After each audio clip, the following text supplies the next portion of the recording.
2002 সালের ব্রাজিলের ম্যাচটা এত জোশ ছিল, আমি তখন জন্মও নেই নাই, কিন্তু তারপরও দেখছি।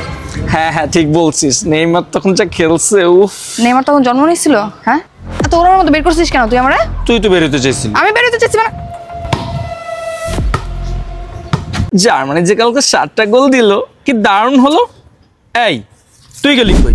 আমি আর কই যাব, এটার নিচে বসে আছি। আয় আয় এখানে বয় না, তো এই যে এখানে ঝোপঝাড়ে অনেক ভালো বাতাস আসতেছে, আর গরমের মধ্যে শান্তিও লাগতেছে।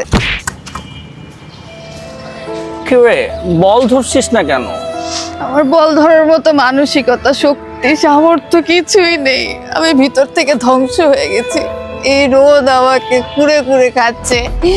তুই আমাকে বাসা থেকে বের করছিস কেন? দেখ কি সুন্দর ফুল ফুটেছে। তো আমি কি করবো? এগুলো কি ভর্তা বানায় খাবো আমি? দে ফুল দে, এনে কানের মধ্যে গুজাইছে। ভালো লাগতেছে? এই তোকে অনেক ক্লান্ত লাগছে, এই নে স্টারশিপ খা। ড্রিঙ্কসটা অনেক রিফ্রেশিং। দেখ আকাশটা কত সুন্দর, গাছটা কি সুন্দর, এই যে ফুলটা পুরো আমার জার্সির সাথে মিলে গেছে। বাহ, আমার কাছে খুব ভালো লাগতেছে।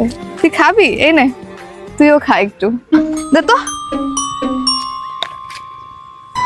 পরে খা বলেছস। এরপরে জীবনে যদি আমার থেকে কোনো টাকা ধার নিছস বা আমার জিনিস খাইতে চাইছস, তোর খবর আছে।